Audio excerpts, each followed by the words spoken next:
Hi, this is Edward Troxel. In today's tutorial, we're going to kind of look at some definitions of terms. We've been adding events to the timeline, and we'll look at the code that does that. But then let's look at all of the details behind that code and define all of the pieces better so that we understand exactly what's really going on. And we're not actually going to run this code, but we are going to look at the Vegas timeline to see how some of these things interact. And so let's take a look at the code, and then let's start defining the terms. Here is the code that we have been using. First of all, we have a media, and I did not put on here how we got the media, but we have a media, and if it has video or if it has audio, it can tell us that.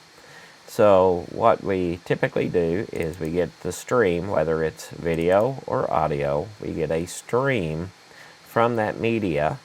And we get that from media.streams that get item by type, and then we specify the type of media, and then we specify which stream.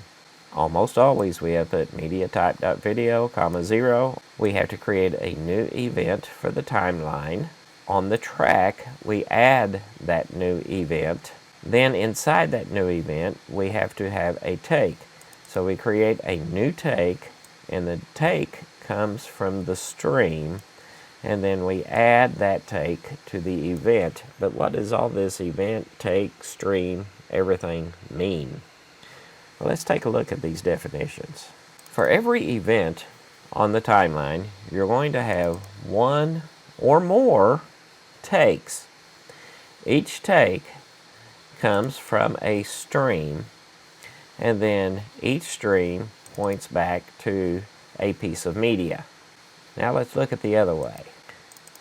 If we have a piece of media, then we can look inside that media for a stream, and then we can put that stream inside a take, and we can create a video event or an audio event, as the case may be. So let me just change this to event instead of saying video event.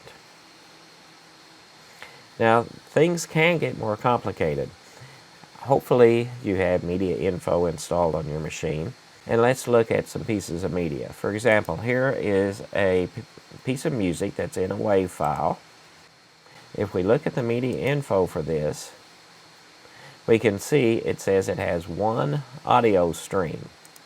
If we look at the details, we can see right here is the audio stream, and it will give us details about that audio stream. Now, if we look at this video file, we will see that it has one video stream and one audio stream. If we look at the details again, we can see the video stream is this, and it tells us the details about this video stream. And then if we scroll down, we will see it has this audio, and it gives us this information about the audio. Let's move on down to this one and look at the media info on this one. In this one, it says it has one video stream and 2 audio streams and 3 some other kind of streams. So let's look at the text, and once again, here's our video and the details about the video. And then we scroll down, and here is the first audio stream. And then we scroll down, and here is the second audio stream. Then if we keep on scrolling down, here are the other 3, and they're all related to timecode information that we don't really use. And so we're mostly interested in the audio streams. So as you can see, the media isn't just a video and audio. It can have multiple video streams. It can have multiple audio streams, and therefore we have to be able to tell which one is which. And so let's dive into that a little deeper here and continue with our definitions. So here you can see I have a piece of media that has a video stream, which we can add as a take to a video event. Then we have an audio stream, which I can add as a take to an audio event. then perhaps it has another audio stream that I'm not looking at. Maybe it's like the other one where it had, that we just looked at, that had two mono streams. Maybe it's one that has a stereo stream here and a 5.1 stream here. And we have actually looked at that in the past. If you go back and look at the adding 5.1 audio tutorial that was done several months ago, you will see that we're actually looking for a stream that has 6 channels, and then we're using that one to add the 5.1 audio back in. So here's an example. Expanding on that farther, we could have one video stream that's onto an audio event. Then we could have a stereo audio stream that's added to a single audio event. And then we could have a 5.1 audio stream that's added to multiple audio events. And the way that our tutorial did it was channels 1 and 2 went to the first audio event. Channel 3 was a mono one. Channel 4 was a mono one. And then channels 5 and 6 was added to a stereo audio event. So you can see it can get a little more complicated in what is in the media versus what shows up on the timeline. Now, to complicate things even further, an event can have multiple takes. And so the first take would represent this stream from this piece of media.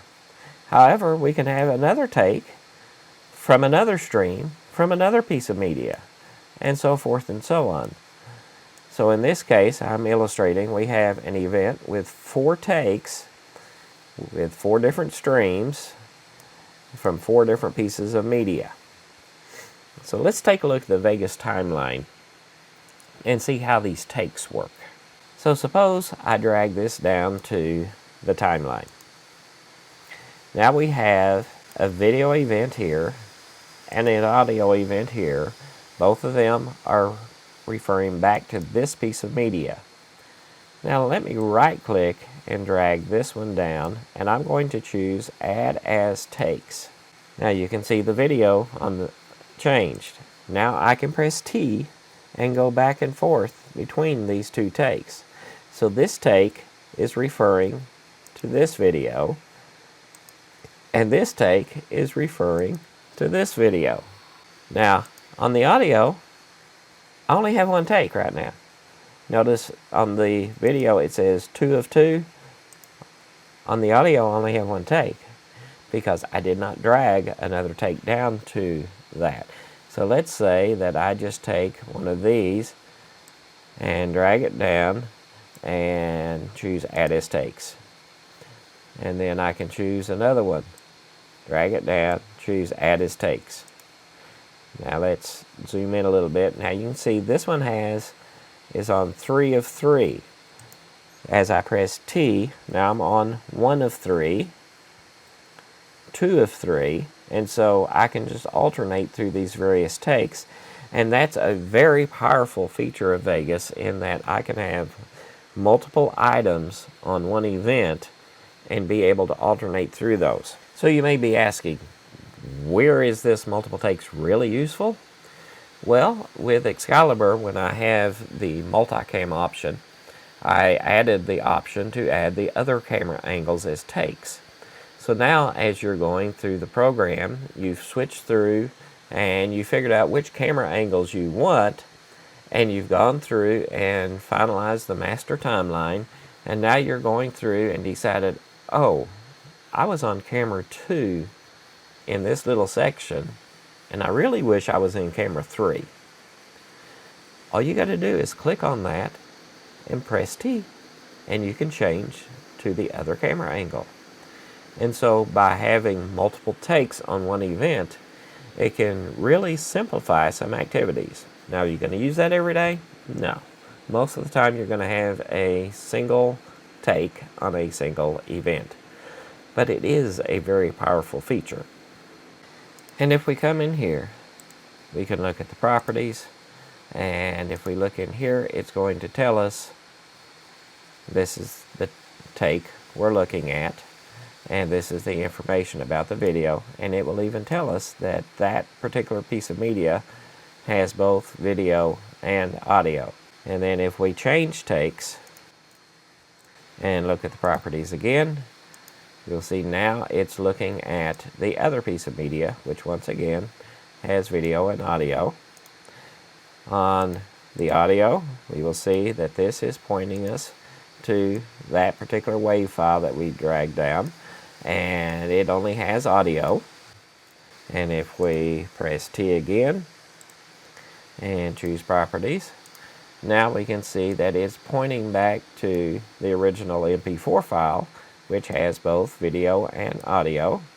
And so that it allows us to easily change between multiple options. A lot of times it's just to see which one sounds better, and if it's the audio, or see which one looks better if it's the video. If you happen to have two takes of the same thing, you can switch back and forth between the two takes very easily that way. So I hope these definitions has helped clear up some things that explain why we're doing what we're doing and why it takes so many steps to actually add the video or audio to the timeline in Vegas. Why are we creating this stream? Why are we creating this take? Why can't we just make an event equals this media? Well, because there's multiple things inside that media.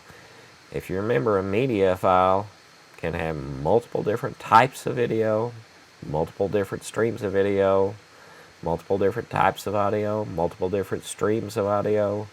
So we have to tell it, this is my media file. This is the piece of the media file I want to use. This is the event I want it on, but this is the one take that I want to use for that event. And so therefore we can go through and make sure that we're using the piece that we want. I hope you find this helpful. Even though we didn't run any code in this tutorial, I hope the definitions prove useful. And if you like this, let me know what you'd like to see in the future. Like, subscribe, and we'll see you in the next tutorial. Please sign up at www.jettv.com and subscribe on YouTube to get further notifications on when new videos are presented.